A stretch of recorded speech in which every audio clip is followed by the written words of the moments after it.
When most people retire, they're likely to pick up the fishing rods or golf clubs for their rest and relaxation. But Ken Wilshire meets a man next in Hickman County who's more likely to pick up a bag of tools and head to the woods. And as you're about to discover, life has never been sweeter. He gave more than 30 years of his life to General Motors in Missouri and Tennessee. If you ever owned a new Chevy in the 70s or a Saturn in the 90s, Gene Wilson could have touched it on the assembly line in one way or another. But these retirement days, Gene's far from massive manufacturing operations with modern technology and techniques. When Gene packs up his toolkit and heads to the job today, all he needs is a drill and a hammer, and it certainly isn't work. He's carrying on a tradition his uncle taught him years ago, and that's how to make maple syrup. I had an uncle over in Missouri that did it.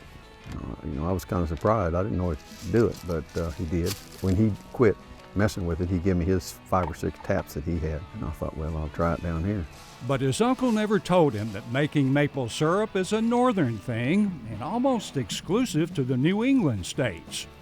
Actually, historians say Native Americans were making maple syrup and sugar long before Europeans arrived in that part of the country.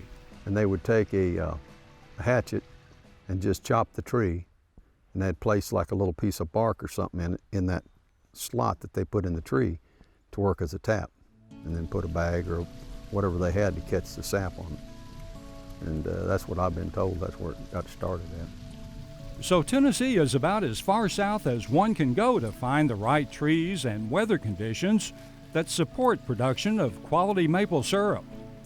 Gene has accepted this challenge with as much pride and commitment to quality as he did when he put mufflers on Monte Carlos. If you looked at a map of the sugar maple, where they're at in the United States, we're just about as far south as you can get. There's a lot of kinds of maple, but only the sugar maple has that high of a content of sugar. If you got a good run, it's 2%. And so that's why it takes 40, 50 gallons to get your syrup. So it's these 30 to 40-year-old sugar maples that provide all the raw material he needs to start producing syrup.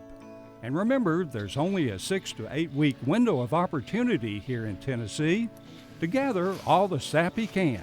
It'd be hard to tell somebody when to start, but you feel it. Well, I can feel it today. It's warming up, time to do it. So I like right in here somewhere. It looks like a good spot right there maybe. Take that 7/16 bit and drill a hole about 1.5 inches into the tree. And they say to do it at a slight angle, but it doesn't really matter, it's gonna come out. Hang the buckets on it, start gathering it up. Don't worry, Gene says the trees aren't harmed in the process. Like an experienced forester, he knows exactly how and where to place the next tap. He has about 25 trees producing sap, and it takes a lot of it. And when you boil it down, I mean literally, to make this 1 pint of Tennessee maple syrup, it takes 3 of these buckets of sap.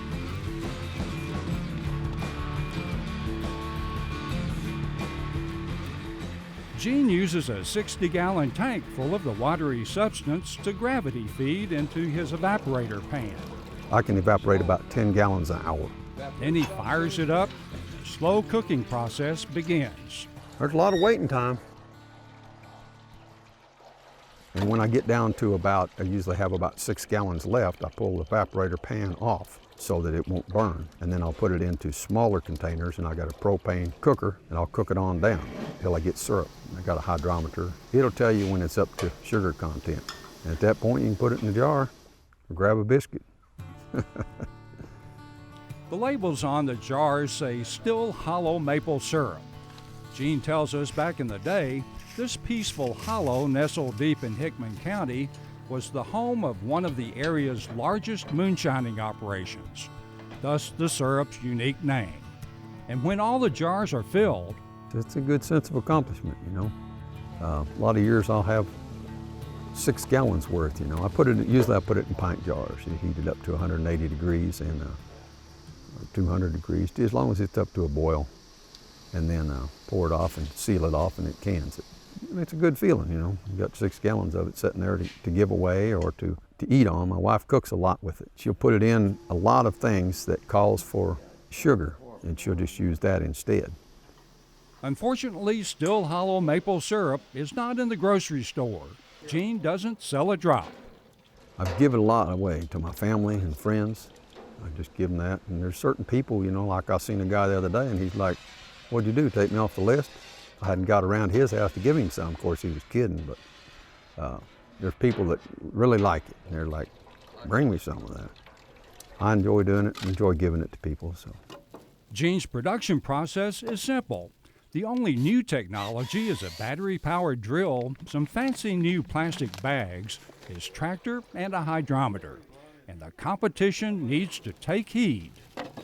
But now I had a friend that does this, lives off over here. I got him started on it, and he took some of it up to Vermont with some friends of his. And he told me that all them people up there said that this from Middle Tennessee was better than theirs. So that's just what he said. I don't know. Well, maybe it's because here in Still Hollow, it's not about productivity and profit. It's honoring his uncle, proving he can do it right here in Tennessee, and putting his heart and soul into every jar, just like he did on the assembly line, and just like those shiny new vehicles would make someone happy. Still Hollow maple syrup is also a sweet deal to Gene Wilson. Boiling now.